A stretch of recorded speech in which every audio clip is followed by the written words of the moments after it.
Todo mundo me ouvindo? Todo mundo que estiver me ouvindo aí, levanta a mão. Boa. Então, sejam todos muito bem-vindos ao AWS Summit. Essa é a sessão COM302, onde nós vamos falar sobre como o Itaú construiu o maior Pix do Brasil utilizando a AWS. Meu nome é Eduardo Rodrigues, eu sou Senior Enterprise Solutions Architect aqui na AWS. E hoje comigo eu trouxe um time de peso aqui do Itaú, que veio nos ajudar a contar essa história. Boa tarde, pessoal, tudo bem? Eu sou Alexandre Kadima, trabalho no Itaú há cerca de 10 anos e hoje eu atuo como especialista de engenharia de software na área de meio de pagamentos.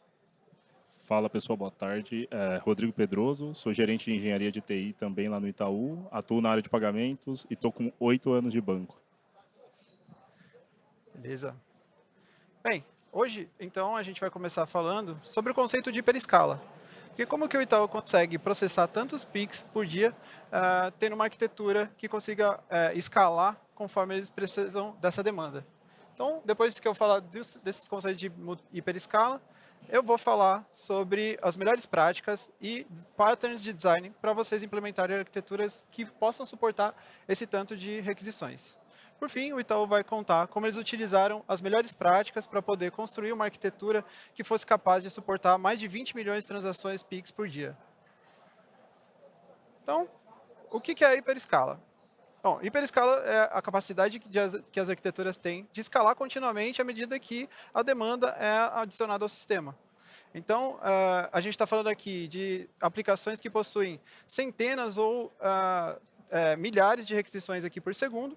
A gente está falando também de aplicações que possuem milhões de usuários, como é o caso do Pix. Então, isso é uma arquitetura onde a gente consegue observar um comportamento onde a gente está recebendo aqui um número de requisições que é pequeno, e em determinado momento ele recebe instantaneamente um burst de requisições, onde ele recebe ali 25 mil requisições por segundo. E a aplicação precisa saber lidar com esse tanto de requisição que ela está recebendo. A aplicação precisa saber acomodar, através da arquitetura, esse tanto de requisição. Tá?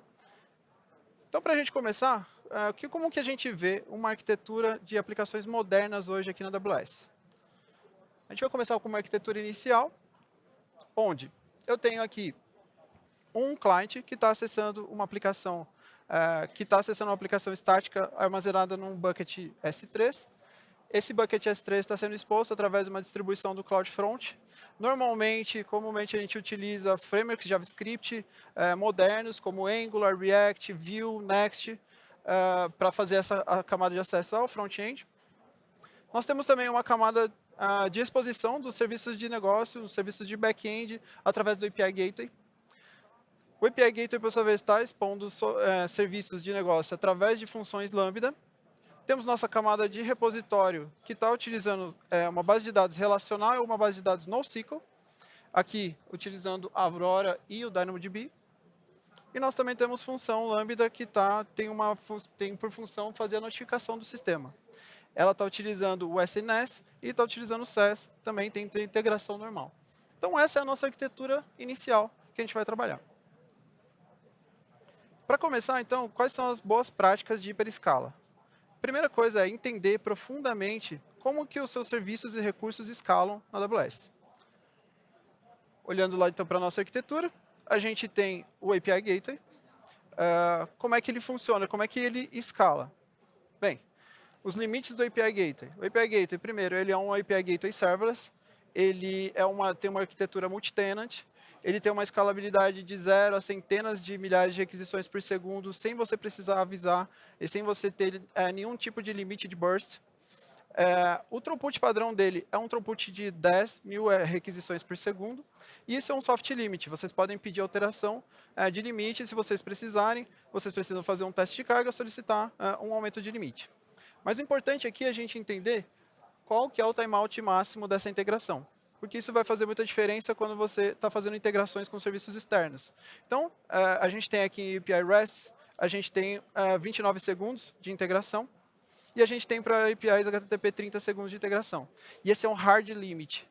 Se vocês olharem no nosso Well Architected, no pilar de confiabilidade, no primeiro pilar de confiabilidade, na primeira pergunta, ele fala sobre como você gerencia as cotas e limites do serviço. Uma boa prática para você conseguir gerenciar isso é justamente você acomodar essas cotas e limites por entre a sua arquitetura. Tá? E também nós temos aqui o tamanho de payload de 10 MB. Para um sistema transacional, um payload bastante aceitável, ele é muito alto. Normalmente a gente está falando de kbytes, mas se você precisar de uma integração que precise de um payload grande, como esse, ou maior do que esse, você precisa utilizar outros patterns de integração, como, por exemplo, gerar uma URL assinada para fazer um upload num bucket S3 e poder processar isso através de requisições. Tá? Por que que tudo isso é importante? Para você poder dimensionar a sua arquitetura, para você poder conseguir receber essas requisições e poder atender a sua demanda, atender esse seu SLA, seu SLO que você estabeleceu com quem está te consumindo. Voltando para a nossa arquitetura inicial, é importante entender os nossos serviços de compute. Então, como é que o Lambda escala?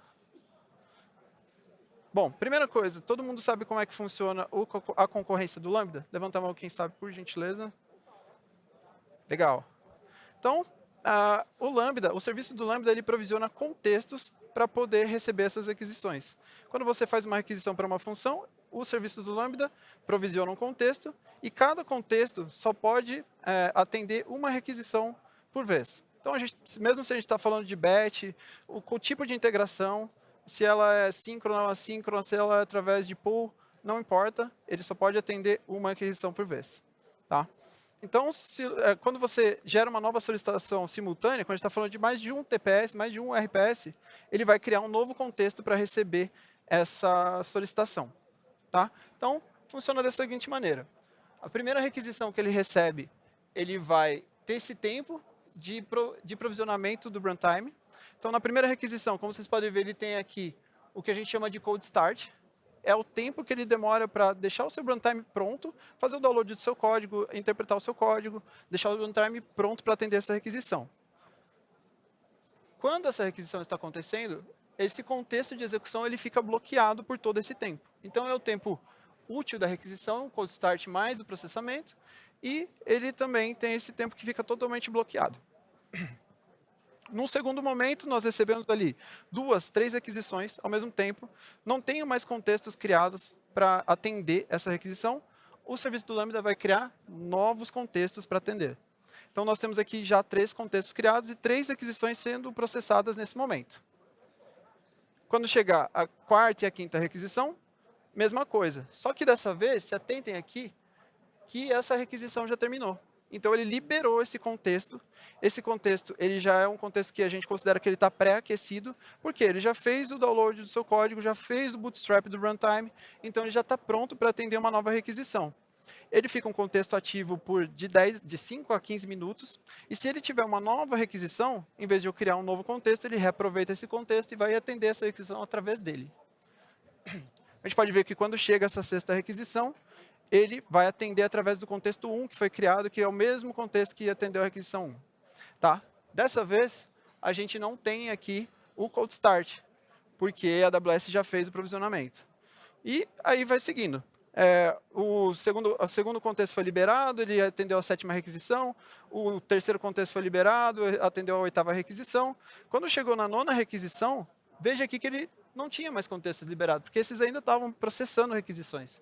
E aí ele precisou criar um novo contexto. Tá? Então, ele, de novo, sofreu o cold start, porque ele criou um novo contexto, que ele pré-aqueceu para você, e ele foi capaz de atender a 9ª requisição. A 10ª requisição chegou e foi atendido por um contexto que já estava livre para ser utilizado. Por que a gente falou sobre tudo isso? Porque a gente precisa entender em uma aplicação que escala e que sofre uma hiperescala, a gente precisa entender profundamente como funciona a concorrência dentro da conta, é um limite que você tem de concorrência na conta, e também um limite de burst. São 2 limites, basicamente, que nós temos aqui, então, para o Lambda. A primeira é a concorrência da conta. Por padrão, cada conta recebe 1000 contextos que ela pode escalar. E aqui a gente pode também, novamente, é um soft limit. O pessoal do Itaú sabe bem, eles já têm contas onde eles solicitaram aumento desses limites, mas é por isso que é importante você entender como os recursos escalam, porque a partir daí você consegue dimensionar o quanto você vai ter de atendimento de requisições e poder dimensionar a sua infraestrutura, solicitando eventualmente aumento de limites. Tá? Então, a concorrência é aqueles contextos que estavam sendo criados, quando eles atingirem o número de 1000, ele vai começar a dar throttling na sua função. Porque você atingiu o limite da conta. A AWS faz isso para todos os serviços da AWS possuem cotas e limites. Por quê?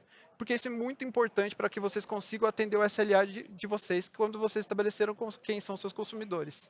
Se você não tem limites e se você não tem cotas para uso, você pode sofrer um back pressure no seu back-end ou nos seus serviços e poder ficar indisponível em determinados momentos que você não vai conseguir atender. E a gente também tem a concorrência de burst. A concorrência de burst significa o quê? O Lambda ele não consegue atender esses 1000 contextos de uma vez só. Se você receber uma rajada que você recebe 1000 requisições no mesmo instante, ele não vai conseguir criar esses 1000 contextos para atender essas requisições. Então, ele vai dar throttling também quando ele passar no limite de burst. É aquele limite de explosão.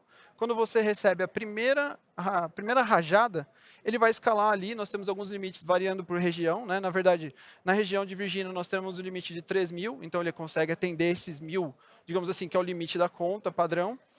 Nós temos em Ohio e Tóquio e em Frankfurt, nós temos o limite de 1000. Mas as demais regiões, que é como a de São Paulo, que é inclusive a região que o Itaú usa por questões de latência, ele tem ali 500 contextos que eles são criados ali a partir do limite de burst. Tá? Então, o que acontece? Eu tenho aqui um limite de 1000 na minha conta, e no primeiro momento eu recebi ali 600 requisições simultâneas, ele vai dar throttling em 100 requisições. Então, seu sistema precisa saber lidar com esse tipo de situação, ou você precisa saber dimensionar bem para que você não tenha nenhum tipo de desperdício de requisição. Tá? Então, no segundo momento, depois que ele passa esse primeiro limite de burst, ele consegue escalar até 500 contextos a cada próximo minuto. Tá? É assim que funciona. Então, primeiro ele escalou, ele chegou no limite do burst dele, aqui falando de São Paulo, 500 requisições. No segundo minuto, ele vai escalar mais 500 contextos. Isso significa que ele vai atingir ali o limite padrão da conta de 1000. A partir daí, ele vai começar a dar throttling nas suas requisições. Isso é muito importante, porque como vocês vão utilizar os modos de concorrência do Lambda e como vocês vão otimizar também as suas funções para poder ter uma latência baixa e poder precisar de menos contextos para poder processar um número maior de requisições. Aqui para vocês entenderem, o que eu falei, ele recebeu ali, num primeiro momento, um burst de requisições, ele chegou até o burst limit, atendeu essas requisições, o que passou, ele deu throttling. Isso vai acontecer, comumente vai acontecer. E depois ele começou a escalar esses contextos aqui, ele chegou até os 1000 contextos, que são o limite da conta, num segundo momento que ele escalou 500 por minuto. Quando ele chegou no limite, ele vai acabar dando throttling. Tá? Falei tudo porque é importante a gente entender os controles de concorrência que a gente tem no Lambda. Então, o primeiro deles é a concorrência provisionada. Quando você está utilizando uma concorrência provisionada, quer dizer que ele vai pré-aquecer, o serviço do Lambda pré-aquece esses contextos para você, deixa eles prontos para receber essa requisição. O que isso significa? Significa que a função não vai sofrer o cold start quando ele estiver recebendo a primeira requisição. Ele já vai estar com esse contexto aquecido e você não vai precisar passar por aquele tempo que ele fica alguns milissegundos ali fazendo o bootstrap do ambiente. Tá? Ele vai definir o mínimo de contextos, e se você precisar de mais, então digamos que a boa prática é você entender o seu baseline de requisições aqui, saber quanto que você vai precisar escalar, para você definir o seu baseline de contexto provisionado. Porque dessa maneira, se você está atendendo no seu baseline, você não tem contexto que vai ficar ocioso sem receber requisição, e você vai estar sendo cobrado por esse contexto provisionado.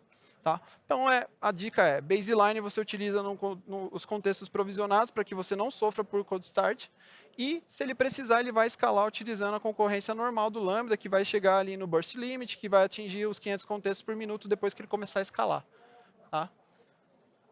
E dessa maneira você pode, inclusive, economizar custos. É uma coisa que a gente estava falando, o Kadima é um cara que está sempre preocupado com FinOps, e quando você está utilizando contextos provisionados, você não vai ter esse custo do cold start que você está pagando por poder computacional que está ocioso. Tá? O segundo modo é a concorrência reservada.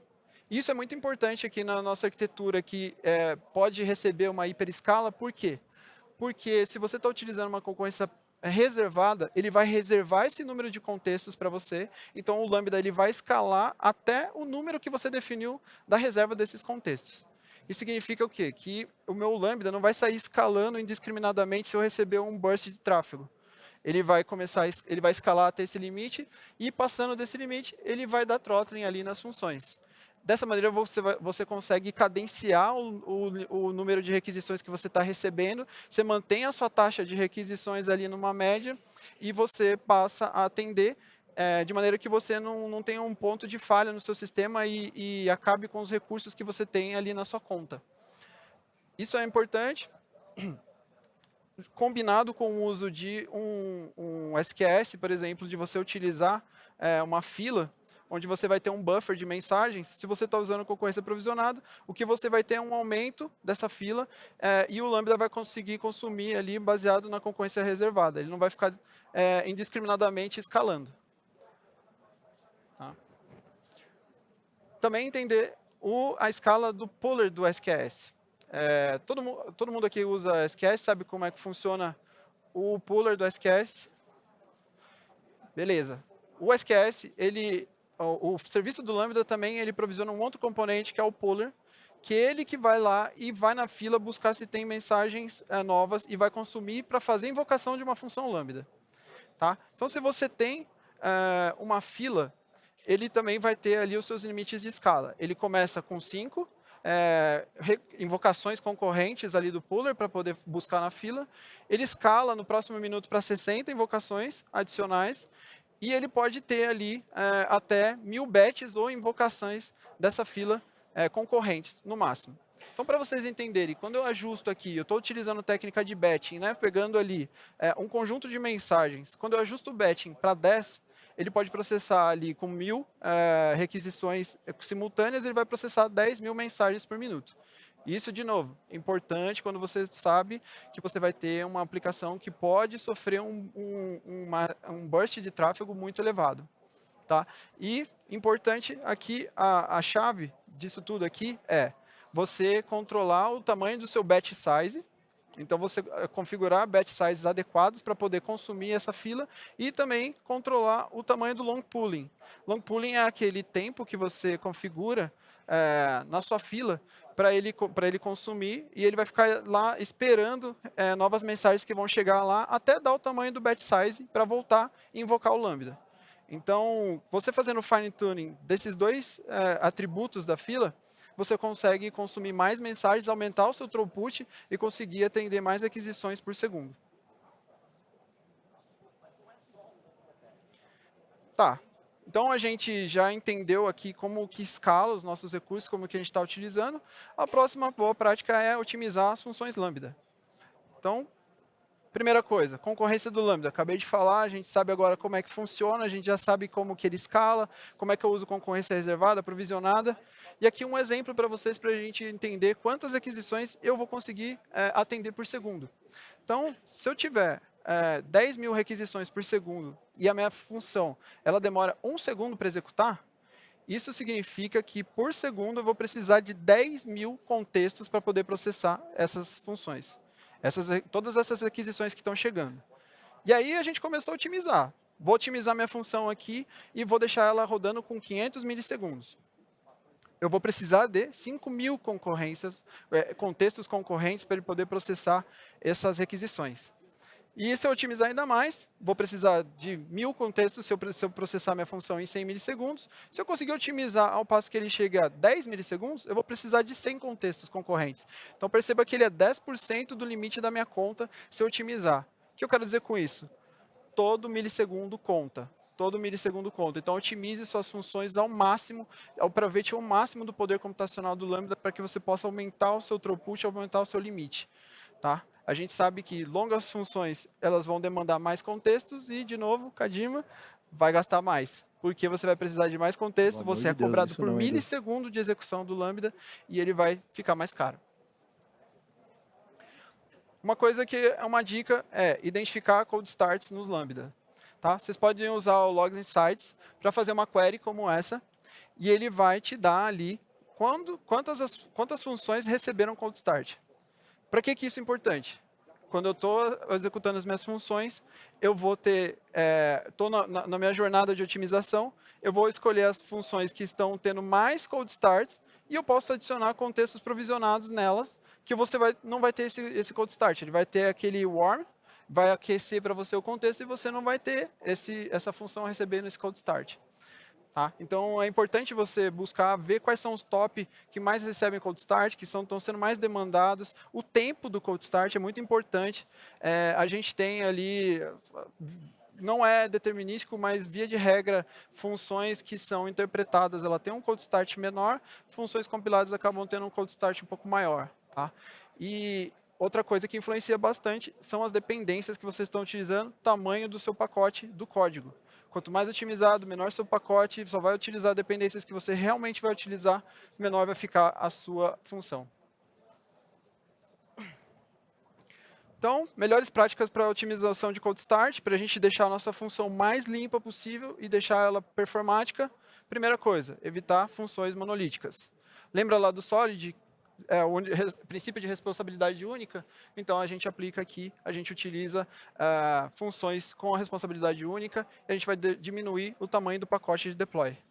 Otimização de dependências. Comentei aqui sobre pegar as dependências que você realmente vai utilizar, não colocar bundle, frameworks que você vai carregar para utilizar. E se você for usar uma classe, por exemplo, aqui a gente tem um exemplo do Node.js. Se você carregar, por exemplo, a classe do Dynamo, instanciar o cliente do Dynamo e não carregar o SDK todo da AWS para Node.js, você vai economizar até 120 milissegundos de inicialização.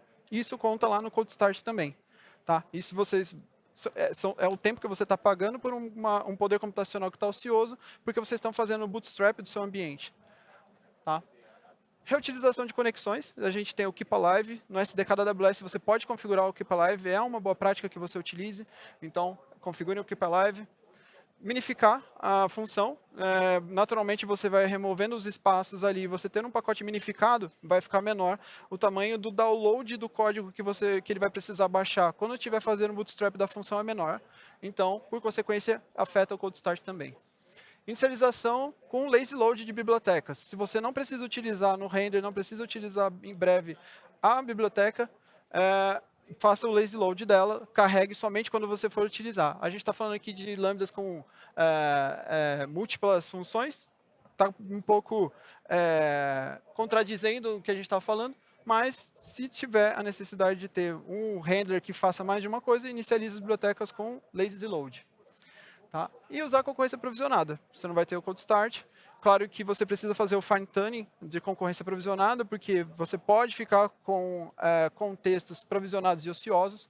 Então, é importante você também fazer o fine tuning disso. Tá? Para otimização de CPU memória, a gente tem o Lambda Power Tuning. Ele é uma aplicação que está lá no Serverless Application Repository. Vocês podem instalar na sua conta, é uma Stack CloudFormation, e você pode, basicamente, setar qual é a estratégia que você quer otimizar a sua função. Se você quer otimizar a sua função para velocidade ou para custo. E ele vai te dar ali como resposta, vai fazer um teste de carga na sua função, né? Ele vai executar várias vezes a sua função, e ele vai te dar qual que é a melhor tuning para você usar memória, para ele ajustar a CPU dessa função. Tá? Então, também vai ajudar a otimizar bastante. Beleza? Próxima boa prática de hiperescala. Priorizar processamento assíncrono sempre que possível. E aqui a gente começa a falar, não tem como eu falar de processamento assíncrono sem falar de arquiteturas orientadas a evento. Tá? O PIX é uma arquitetura que foi concebida, que utiliza massivamente a arquitetura orientada a evento. Eles têm um processamento assíncrono sendo realizado internamente, sendo coreografado por diversos serviços Lambda, com filas SQS, toda a integração, que o pessoal vai dar mais detalhes até depois. Então, o Pix é um grande usuário de arquitetura orientada a eventos. A gente tem problemas que a gente pode resolver com elas, que é desacoplamento de componentes da aplicação. Vou desacoplar meus produtores de consumidores, vou ter um sistema altamente distribuído, onde eu adiciono camadas que vão fazer essa camada de resiliência, onde você vai ter ali o seu Event Store, seu Event Router, que vai fazer o direcionamento das mensagens, vai adicionar resiliência e vai adicionar escalabilidade para a sua aplicação.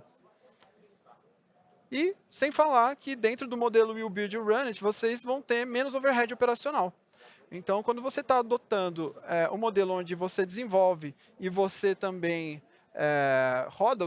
monitora o seu workload, você vai ter menos overhead operacional, porque a AWS cuida da escala dos recursos para vocês, são recursos gerenciados e recursos serverless que vocês podem se aproveitar desses benefícios que a AWS tem um pouco de responsabilidade compartilhada com vocês em cima desses recursos. Tá? Então, voltando para o nosso back-end da aplicação. Temos ali duas lambdas que estão fazendo acesso à camada de persistência e acesso à camada de estar fazendo os alertas. Olhando mais para a camada que eles estão fazendo acesso ao SNS e o SES, que é a camada de alerta, de mensageria. A gente pode otimizar essa arquitetura da seguinte maneira. Bom, a primeira coisa, né, observações. A gente está falando aqui, o API Gateway invocando sincronamente o Lambda também invocando sincronamente o SNS e o SES. Tá? O que isso vai acontecer? Tomei um burst, limit, não tenho throttling no meu API Gateway, vou receber essas requisições. Primeira coisa, o Lambda vai escalar até chegar no limite da conta e vai começar a dar throttling nas suas requisições. E você não tem nada para proteger isso, o seu SNS vai ser inundado ali também de requisições. Apesar dele não ter esse limite de escala, você vai poder fazer colocar todas as mensagens, o seu Lambda vai começar a dar throttling. Então, primeira otimização.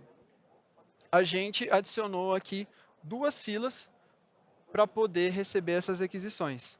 A primeira coisa, estou fazendo uma requisição no API Gateway.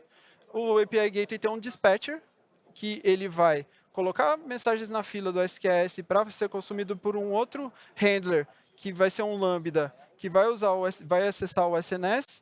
Também colocamos esse dispatcher colocando mensagens na fila para disparar os e-mails. Aqui, a gente já adicionou uma nova melhoria. A gente colocou aqui uma lambda, essas duas lambdas que estão consumindo as duas filas, elas estão utilizando uma concorrência reservada de 50 contextos. Isso significa que eu não vou chegar no limite dessas lambdas se o SQS começar a lotar de mensagens ali e ele não vai escalar o lambda para cima desses 50 contextos. Então, eu cadenciei ali as minhas requisições. Mas eu ainda tenho um problema aqui, certo? Eu tenho um problema que ele está ainda acionando, né, invocando essa primeira lambda dispatcher sincronamente. Então, isso também pode, se eu receber o burst, ainda estou desprotegido, certo? Então, fazendo uma nova otimização, a gente remove o lambda dispatcher. Estou utilizando aqui a integração do SDK, do API Gateway, diretamente com o SDK. Então, o API Gateway, o que a gente fez? Dividimos em dois endpoints. Primeira coisa, não sei se vocês repararam, era um endpoint de notificação. Agora a gente tem um endpoint de notificação de SMS, um endpoint de notificação de e-mail. Isso vai melhorar o meu design da API. A gente começa a fazer um design RESTful que vai atender aos dois endpoints. A gente está utilizando o SDK para poder colocar a mensagem na fila diretamente. Dessa maneira, eu não preciso me preocupar com o Lambda, que ele pode atingir o limite da conta. E a gente tem dois Lambdas ali consumindo essas filas, que eles estão com concorrência reservada, então não vai estourar o limite. Certo? Beleza. E aí, próxima boa prática de hiperescala. A gente preparar as nossas bases de dados para hiperescala. Então, agora a gente falando aqui da outra lambda que acessa a camada de persistência, a gente tem ali o uso de Aurora, o uso de DynamoDB. Falando primeiramente do Aurora, a primeira boa prática é escalar leitura do Aurora utilizando bridge réplicas. Quando a gente fala do Aurora, você pode ter até 15 bridge réplicas do Aurora. Ele tem um auto-scaling que pode adicionar automaticamente uma bridge réplica. Ele tem replicação entre regiões com o Aurora Global Database. Isso vai ajudar quando você está montando um plano de DR para a sua aplicação. E ele também pode ter uma replicação lógica ali através do binlog. Tá? Ele tem endpoint de escrita, endpoint de leitura segregados. Isso vai ajudar vocês a implementarem patterns como o CQRS. Então, onde você vai escrever por um endpoint e vai fazer a leitura por outro endpoint. Isso vai te ajudar a dar escala para a sua leitura no Aurora. Falando do RDS Proxy. Alguém aqui já usou RDS Proxy? Já tiveram problemas com o pool de conexões? Estourou o pool de conexões? Foram usar o RDS Proxy? Então, também usar o RDS Proxy, ele ajuda a fazer o controle do pool de conexões, vai tratar muito melhor, e ele tem algumas features como, por exemplo, implantar em multi-AZ e fazer o failover sem perder a conexão, porque você está conectado ali no RDS Proxy, ele está sendo replicado entre as AZs e você não vai perder a conexão nesse pool utilizando o RDS Proxy. Ajuda muito na gestão das conexões aqui para banco de dados relacional. Tá? Falando então do DynamoDB. DynamoDB, basicamente, eu não vou falar muito aqui de design de DynamoDB. Eu acho que o recado mais importante aqui que vocês já devem saber é manter os seus partition keys com uma cardinalidade alta para que vocês tenham várias partições e consigam escalar a leitura escrita no DynamoDB. Então, falando somente aqui dos modos de operação, para hiperescala a gente tem modo provisionado, modo on-demand. Tá? Então, no modo provisionado é onde você vai provisionar WCU e RCU das suas aplicações, e o modo on-demand onde ele vai escalar on-demand e vai adicionando capacidade de leitura e de escrita de acordo com o uso. Tá? Se você tem um workload que você sabe o padrão de uso dele e que vocês é um padrão de uso contínuo, é melhor que vocês utilizem o modo provisionado para que ele use o outscaling e poder escalar de acordo com o que vocês precisam. Vocês também podem schedular outscaling e criar automações para ele escalar a capacidade do Dynamo. E a gente também tem o modo on-demand. No modo on-demand ele é indicado para cargas de trabalho onde você não tem previsibilidade de quanto ele vai precisar escalar. Então, ele vai escalando de acordo com o que você precisa, você só vai precisar colocar um on-demand. E ele tem, naturalmente, ali também um burst de escala, onde ele vai escalar até 40.000 WCUs, depois ele vai dobrando. Mas o que fica de mensagem aqui no modo on-demand, ele escala a tabela, ele faz o scale-up da tabela e ele não faz o scale-down. Isso é importante, porque se você tem uma arquitetura que vai receber um burst de requisição muito grande, o ideal é que você escale a tabela primeiro para depois conseguir atender essas requisições. Tá? Próxima boa prática de hiperescala. A próxima boa prática é a gente ter cache em múltiplas camadas. Então, voltando ali para o back-end da aplicação, na interação com as bases de dados, o que a gente pode fazer? Inicialmente, né, a gente está tendo muitos selects aqui e eles podem ser otimizados. Então, posso adicionar Elasticache, que ele vai trabalhar com Redis para devolver suas requisições, fazer cache das suas requisições, entregar menor latência na consulta. E a gente também pode trabalhar com o DAX, que é um cache transparente que ele consegue adicionar uma instância na frente do DynamoDB e você faz as consultas. Aqui a diferença, quando que eu uso DAX e quando que eu uso Elasticache? Isso é uma pergunta que surge bastante. Quando você vai agregar cache, então, imagina que você está utilizando ali, você tem um back-end for front-end e você vai fazer uma consulta num serviço e vai depois fazer uma consulta num segundo serviço, agregar o resultado e devolver para o front. Nesse caso, o DynamoDB com o DAX não vai ser tão efetivo.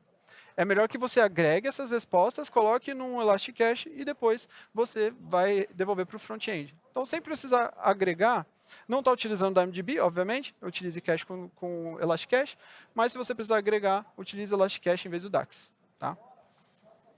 Então, estratégia de cache em múltiplas camadas. Primeira coisa que a gente já falou, adicionar o Elasticache DAX para a base de dados, camada de persistência.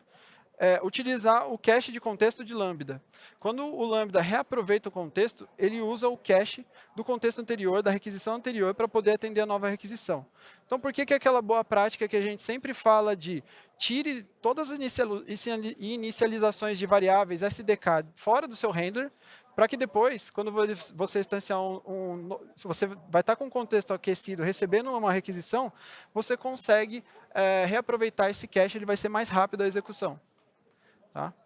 O API Gateway também tem cache nativo. Então, você pode fazer o cache no API Gateway de requisições GET e Options para poder entregar essas requisições mais rapidamente, sem precisar passar dentro do seu back-end, tira esse back pressure do seu back-end. E o cache no CloudFront. Então, a gente tem ali várias camadas de cache no CDN, a gente tem o cache das Edge Locations, a gente tem um cache regional do CloudFront, a gente tem um cache que é do Origin Shield, ele vai integrar esse recurso para você muito mais rapidamente.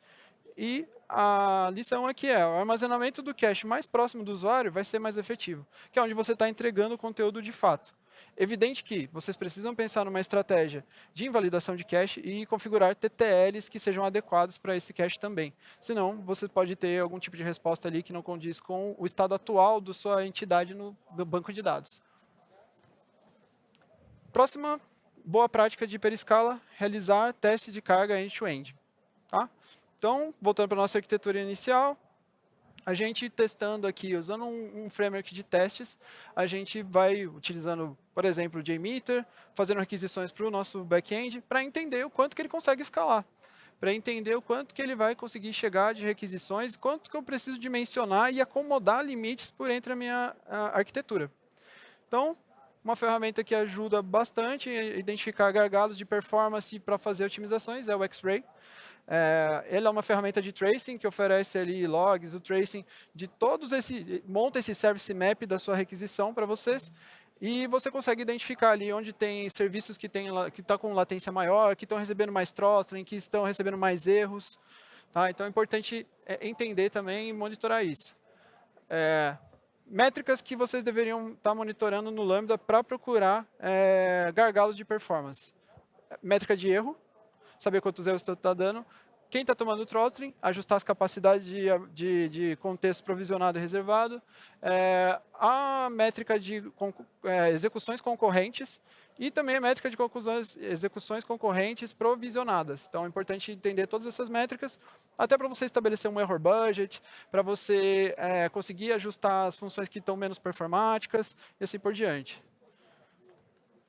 Testando do back para o front também é importante. Você testar suas APIs de front-end, testar ali como que o API Gateway vai responder às suas requisições.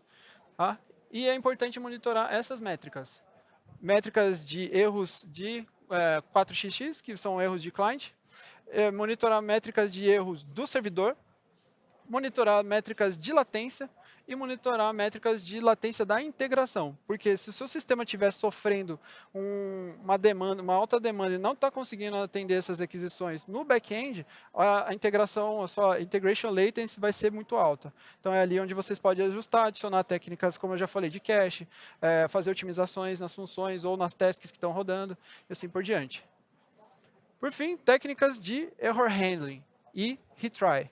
Então, é importante que vocês esperem todos esses comportamentos que eu falei de receber throttle, de falhar requisições, e vocês precisam ter mecanismos de resiliência implementados para que vocês possam sobreviver a esse tipo de falha. Vocês têm que abraçar a falha. Como diz nosso CTO, Werner Vogels, tudo vai falhar, tudo falha o tempo todo. Então, a gente precisa esperar que isso falhe, configurar timeouts apropriados para as requisições. Lembra que eu falei lá no começo do API Gateway que tem 29 segundos de timeout e é um hard limit? Se você tiver um processamento assíncrono no seu back-end que passe 29 segundos, você já está pagando por uma requisição stale que não vai ser respondida para o cliente e você perdeu esse poder de computacional que você está processando. Então, não adianta mais você processar por mais de 29 segundos. Implementar uma estratégia de retry com backoff. Não utilizar um retry linear, porque isso pode produzir um retry storm, pode fazer com que o seu back-end não escale como ele deveria, e ele vai começar a falhar. Então, tendo esse isolamento da falha e colocando um retry com backoff, isso permite com que o seu back-end consiga se recuperar dessa pressão que ele está sofrendo e consiga responder novamente às requisições. Tá? Implementem outros recursos também de resiliência, como circuit breaker, etc. E, por fim, implementar a idempotência. Todo sistema distribuído deve esperar um comportamento normal de receber retentativas, receber novamente transações que precisam ser processadas. Então, a idempotência precisa ser controlada, é extremamente importante que você espere que sejam novas retentativas de transacionar e de fazer a persistência desses dados. Então, beleza, pessoal. O que a gente viu até aqui? Para a gente recapitular, a gente saiu dessa arquitetura, onde era a nossa arquitetura básica, e a gente começou a implementar aqui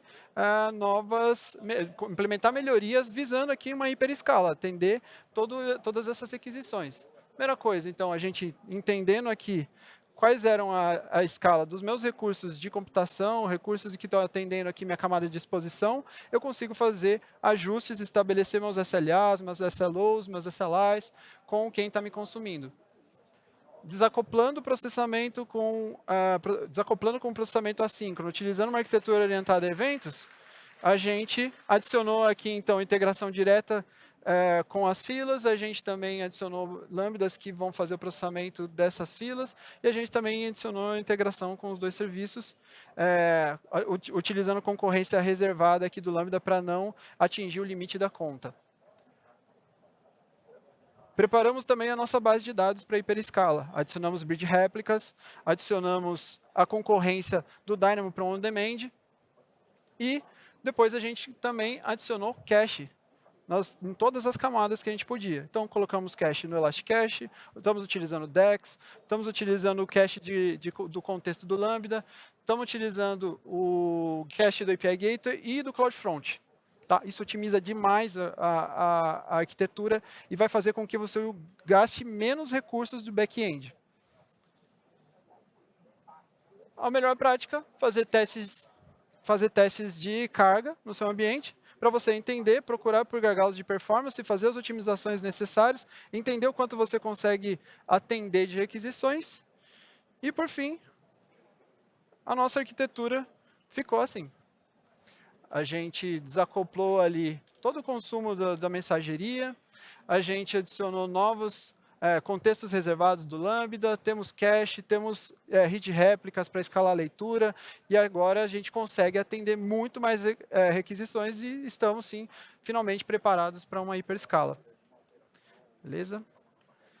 E agora, acho que todo mundo está esperando isso, o Itaú vem aqui para falar como eles utilizaram essas práticas e esses design patterns para poder construir a arquitetura do Pix no Itaú. E aí, estão me ouvindo? Beleza, bora lá então. Aí, muito legal, Edu, conceitos aí que a gente aplicou no dia a dia, alguns outros que a gente precisa aplicar, tá? Verdade. E uma coisa legal é que, falando até disso, é que a gente precisa pensar numa arquitetura que ela seja mutável, de fato.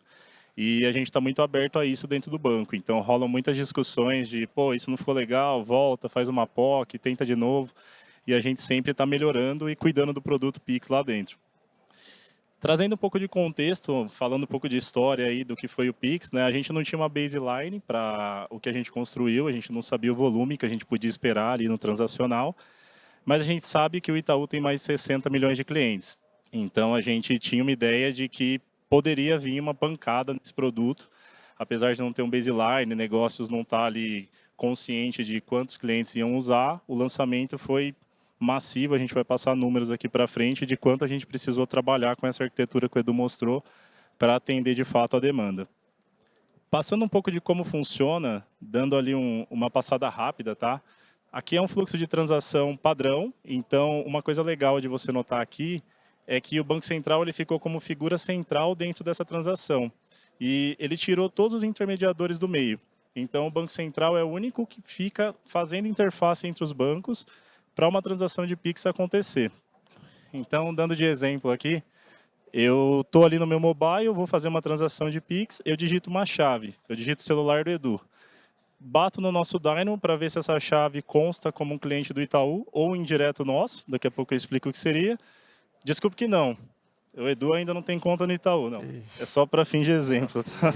Não me matem, pessoal. Aí, dado que ele não tem conta no Itaú, nesse exemplo fictício, a gente busca essa chave no Banco Central, volta com os dados dela, ali eu faço uma integração com a Dict, tá? Que é um diretório de chaves no Bacen. Essa chave volta com os dados abertos. Ali no passo 4, eu retorno para o meu cliente que iniciou essa transação para ele confirmar se de fato são aqueles dados que eu quero enviar um Pix. Ele confirma, a partir dali eu mando essa transação a partir de uma mensageria que chama Pax8, enfim, ela é dentro da ISO 20022. Isso é uma coisa legal de falar, porque essa ISO que o Bacen adotou para fazer o Pix é uma ISO internacional, ela é usada no contexto da SWIFT, então ela é amplamente divulgada.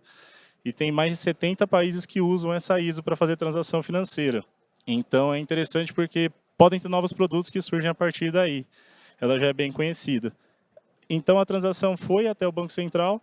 O Banco Central ele disponibiliza essa mensagem para quem vai receber. E isso é outra coisa legal de falar, que o Banco Central ele não faz a comunicação, ele deixa as mensagens disponíveis. Então, a gente tem que fazer um esquema ali de long pooling com o Bacen para pegar as mensagens que a gente tem para tratar. E o tempo que a gente pega essa mensagem para tratar, o Banco Central também controla. Depois eu entro um pouco mais no detalhe dos tempos ali embaixo. E aí esse outro banco, ele pega essa mensagem no Banco Central, valida se de fato ele quer ou não receber aquela transação, devolve ali para o Bacen, e o Bacen disponibiliza uma mensagem confirmadora para as duas pontas. A partir do momento que o Bacen faz isso, se torna irrevogável. Por isso que a gente fala que o Pix ele não tem estorno, porque ele troca a reserva no momento da transação, tá? E ali, uma das coisas legais de falar, que bate com o que o Edu estava mostrando, são as latências. Então, aqui eu falei de uma transação, mas a gente tem um volume ali de chega a bater 20 milhões de Pix em um dia. Então, a gente ter esse volume nessa latência escalando, que foi o nosso desafio de arquitetura. Aí, dando mais 2 detalhes, livro do PSP são transações internas. Então, quando eu faço uma transação Itaú para Itaú, eu não preciso passar pelo Bacen, mas eu reporto isso para o Bacen, tá? Todo quinto dia útil eu mando para ele tudo que eu transacionei internamente. E os indiretos, que são instituições financeiras que não têm a rede do Sistema Financeiro Nacional ali preparada para falar com o Bacen e contratam um serviço do Itaú, por exemplo, para fazer essa interface por eles, tá? Aqui alguns dos desafios que a gente teve durante o projeto. Então, esse projeto ele já era discutido bem na antiga pelo Bacen. A TED ela é de 2002, que ela foi lançada. A partir dali, houveram algumas conversas de fazer uma TED que fosse instantânea, enfim, que fosse mais rápida. Mas, para a gente, esse projeto chegou só em 2019. E aí a gente teve pouco tempo para pegar essa demanda, entender, pensar numa arquitetura. Aí que a AWS entra, que ajudou a gente bastante com isso, e desenvolver, de fato, uma solução. A elasticidade, eu não tenho momentos no ecossistema do Pix em que eu zero o TPS, então eu sempre tenho algum tipo de transação passando no ecossistema. Como ele é 24/7, eu não tenho momentos ali que eu tenho algum tipo de downtime que eu posso fazer uma manutenção. Então também temos que usar a estratégia de canary deploy, de deploy AB, enfim, para cumprir a disponibilidade regulatória.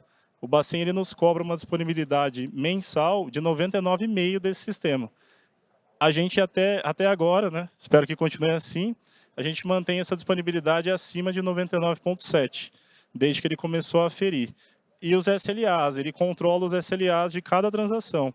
Então, os tempos que a gente tem para enviar, para receber, para tirar as mensagens que ele deixa disponível, todos esses tempos o Banco Central ele controla. E os requerimentos de segurança, por ser uma transação financeira, de fato, ele tem que ter criptografia, a gente usou um Cloud HSM da AWS, a gente tem que ter um certificado ali para falar que é o Itaú que está transacionando, enfim. E tudo isso é legal que a gente conseguiu resolver sem sair do contexto da AWS. Então, todos esses core do Pix, a gente conseguiu fazer ali dentro. O que a gente utilizou na plataforma, de fato, aqui os principais produtos. A gente colocou 2 de FinOps ali, que o Kadim implorou para a gente colocar, que ele é que cuida do FinOps da plataforma. Mas os principais estão ali que a gente usa. Ali na direita tem os domínios que a gente usa dentro do banco. Então, outra coisa legal de falar é que o Itaú tem quase 100 anos de história. Então, fazer um sistema que nasce com o core na AWS é um desafio, até mesmo por isso. Existe um trade-off legal de falar, pô, se não tivesse esse legado, seria mais fácil? Não sei. Eu acredito que não, porque esse legado traz bagagem, traz história, deixa o sistema parrudo, deixa sistemas que já eram usados na TED mais fortes, de fraude, de LGPD, enfim, de PLD, lavagem de dinheiro, e a gente pode usar esse conhecimento que veio vindo dos anos para colocar isso dentro do Pix hoje, tá? Aí um pouco do que eu falei, vocês podem ver ali tudo que a gente usa no Pix, a gente tem ali a parte principal de pagamentos, que é o core, na AWS, nasceu assim. Comprovantes, hoje ele atende o Pix 100% na AWS, e aí é legal porque ele foi alavancado também dentro do Pix, ele foi modernizado, ele é um sistema aí de 50 anos de história, mas ele veio para a AWS recentemente. E uma coisa que o Guerra citou no Keynote, 30% dos workloads, falando de Itaú, já estão na AWS hoje. Então, tudo que vocês estão vendo para baixo está subindo. Então, é legal porque isso ajuda na latência, na integração, e faz o sistema evoluir cada vez mais, tá? Aí, falando da nossa arquitetura em si, esse é um post que a gente fez no blog da AWS. É uma arquitetura visão macro, tá? Aí eu vou passar para o Kadim, ele vai dar um deep e começar a dar um pouco mais de detalhe. Pessoal, tudo bom? Estão me ouvindo? Estão me ouvindo bem? Legal. Eu fiquei com a parte mais legal, né? O Edu passou todo o conceito, o Pedroso o desafio, eu fiquei com a parte prática. Mas a ideia aqui, inclusive desse slide mesmo, era mostrar um pouco no alto nível o quê? A quantidade de produtos da AWS que a gente foi utilizando e para cada problema que a gente tinha, a gente foi encaixando a melhor ferramenta. Então a gente sempre foi dando preferência, inclusive para a parte serverless, igual o Edu falou, e vocês perceberam também que eu sou o cara que não gosta muito de gastar. Mas a ideia era exatamente isso daqui. Se eu tenho um serviço serverless, um serviço gerenciado, que atende minha hiperescala, dado todos aqueles desafios que o Pedroso mostrou, a gente colocou a prova ali para testar ali no Pix. Então eu nunca tive nenhuma bala de prata ali dentro. Uma hora a gente estava utilizando o API Gateway colocando direto no Lambda, jogando ali para um SNS. Quando a gente estava falando de observability, a gente utilizou X-Ray, utilizou CloudWatch. Se era uma parte de auditoria, que o Bacen pega muito forte a regulamentação dos bancos, a gente utilizou também o Kinesis e tudo mais, e sempre fazendo testes atrás de testes ali para encaixar. Uma coisa que é legal lembrar também, que assim, não é só a melhor ferramenta, mas sim uma boa parte de se lembrar em produção você também garantir a melhor estratégia. Porque assim, quem já rodou Lambda em produção sabe, né?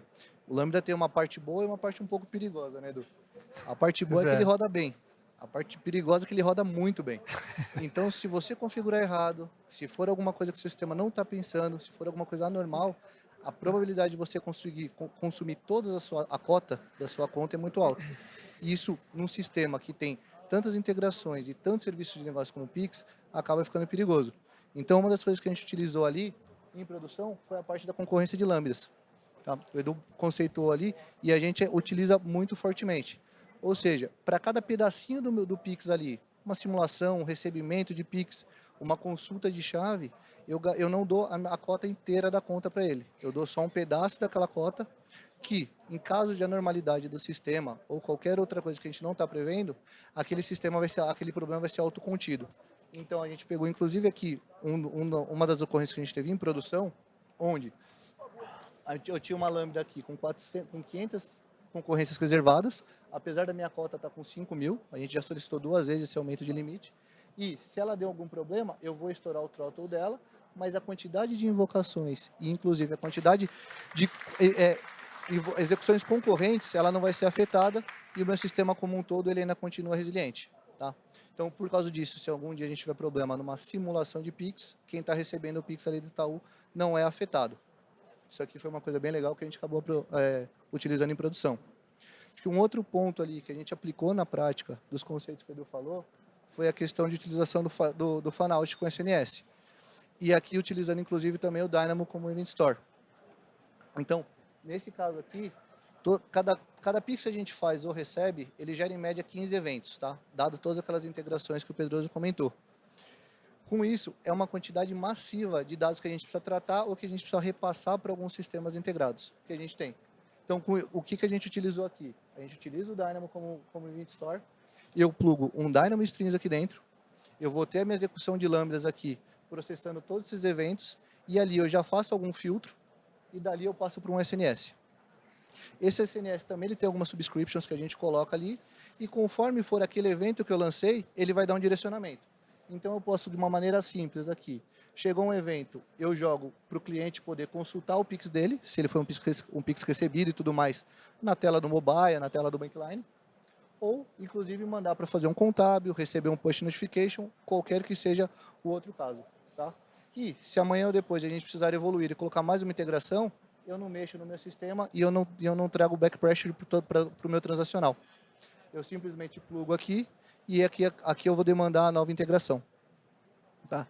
Com isso, como o Pedroso comentou, a gente já chegou a topar 20 milhões de Pix transacionados num dia, entre recebimentos e efetivações, e, dado aqueles 15 eventos que eu comentei com vocês, a gente já bateu 300 milhões de eventos publicados num só dia, tratados, sem que o nosso workload sofresse algum problema, alguma latência, algum impacto para o usuário. Tá? Então, essa parte da hiperescala, ela funciona e funciona muito bem. Sempre, lógico, pensando na parte de uma arquitetura assíncrona, com event-driven e tudo mais. E aí, detalhando até um pouquinho mais essa partezinha aqui, você fala, poxa, Ah, legal, estou com o Dynamo Strings aqui, vou ter que configurar a conexão, vou ter que configurar como é que eu vou receber esse evento e tudo mais. E na verdade não, ele é bem mais simples. Aqui, a hora que a gente coloca essa parte aqui, eu consigo mostrar todos os eventos que a gente está gerando. É lógico que a gente descaracterizou os eventos, tá? Mas isso aqui é uma transação real, com os eventos descaracterizados. E todo aquele throughput que a gente recebe ali ao longo do dia, a gente foi percebendo ao longo do tempo que ele segue um padrão. Então, eu começo aumentando ao longo do dia, atinjo o pico ali no meio do dia e depois eu vou caindo, mas nunca sem zerar. E aí a gente fez a configuração do Dynamo para provisionado, garantindo que eu tenho um autoscale e meu workload está bem acomodado aqui dentro. Tá? E, pô, então, cara, certeza que essa conexão aqui é difícil. E é uma parte bônus que a gente quis trazer, inclusive aqui para vocês, e foi acho que uma alteração grande que a gente sofreu ali no Itaú, né, Pedroso? Foi que a gente fez isso com o Ifrasa Code, trazendo essa configuração para dentro da squad de dev. Então, com 10 linhas de código no nosso CloudFormation, eu pluguei a minha Lambda com aquele handler padrão ali de entrada, eu pluguei no meu Dynamo Strings e eu comecei já a processar aqueles eventos. Então, isso trouxe não só uma eficiência, mas uma consistência do ambiente, de garantir que o que eu estou fazendo na homologação, eu trago também para a produção, sem muita alteração, mas uma agilidade e uma autonomia do desenvolvimento. Tá? E com isso, acho que teve uma passagem interessante durante a homologação que a gente trouxe ali para o Bacen, que eu acho que é legal a gente até contar, né, Pedroso? Sim, até estou olhando para o Colete ali, que ele estava presente nesse dia. A gente, para homologar com o Bacen, a gente tinha algumas janelas. E aí essas janelas com o Bacen, ela tinha a duração de 1 hora ou 1 hora e 30. E aí durante essa janela a gente poderia fazer a bateria de testes que a gente quisesse, os testes que a gente passasse, ele ia checando. E aí é interessante que a gente, nesse modelo de Infra as Code, a gente chegava a fazer 5, 6 cenários de teste totalmente diferentes, configurando, subindo, crescendo container, enfim. E a gente tinha essa velocidade por conta de estar na mão do dev essa parte de codar a infra. E aí é legal que o Bacen, um desses dias até falou, cara, quantos ambientes de Pix o Itaú tem? A gente falou, cara, é um só. A gente só está usando Infra as Code como deveria. E aí esse é o grande bônus que veio com a AWS para a gente. A infra está na nossa mão, né? Isso acho que sem dúvida foi uma dos nossos grandes trunfos ali que permitiu a gente atender todos aqueles desafios que a gente comentou no começo. Eu acho que um desafio também ficou bem legal, que acho que a gente acabou não citando aqui, no pessoal de arquitetura, não aparece nos papers de arquitetura, mas foi toda a equipe que participou do Pix. Então, hoje a gente está representando aqui uma squad, mas na verdade ela foi feita por muita e muita discussão. E muito quebra-cabeça. Então, acho que a gente só tem a agradecer, né, Pedroso? De fato, eu estou vendo muitas das carinhas que começaram o Pix com a gente aqui na plateia. A gente tentou achar uma foto, mas Dev não gosta de foto, né? Então foi difícil. Foi difícil juntar todos vocês, mano. E a gente colocou a lousa. Essa era a lousa no CT antes da pandemia. Esse é o primeiro desenho de Pix que a gente fez. Todo mundo ia para essa lousa, ficava em volta dela, discutia. Isso aqui começou com 8, 10 pessoas. São pessoas que, alguns estão no banco, alguns saíram, mas que eu tenho muito orgulho de ter trabalhado com vocês nessa jornada. E a frase é clichê ali, mas é real, tá? A gente foi como um time, entregou, o desafio era grande, o Itaú entrando para dentro da AWS, conhecendo, a parceria dos caras da AWS com a gente. Acho que tudo isso somado fez acontecer, tá? É só agradecer, de fato. Sintam-se representados aqui, pessoal. Exatamente. Obrigado. Não saiam ainda, pessoal. Não saiam ainda, por favor. A gente só precisa falar aqui que espero que essa sessão tenha sido proveitosa para todo mundo, que vocês possam ter aprendido um pouco mais de patterns de hiperescala, entender como esperar esse grande número de requisições e não deixem de acessar, por gentileza, o Skill Builder. Ele é um website da AWS que possui mais de 500 cursos digitais para vocês poderem acessar e o AWS Certifications, que vocês também podem acessar. Vai ter o PEF para tirar as certificações da AWS, que são muito valorizadas no mercado. Então, tem uma infinidade de conteúdo para vocês acessarem lá. Muito obrigado, pessoal. Obrigado, pessoal. Valeu demais. Antes de ir embora, cenas pós-crédito, por favor, responda a pesquisa dessa palestra. Tiraram, mas quem puder responder, a pesquisa nos ajuda muito a entender se o conteúdo foi entregue e a gente conseguiu passar a mensagem para vocês. Obrigado.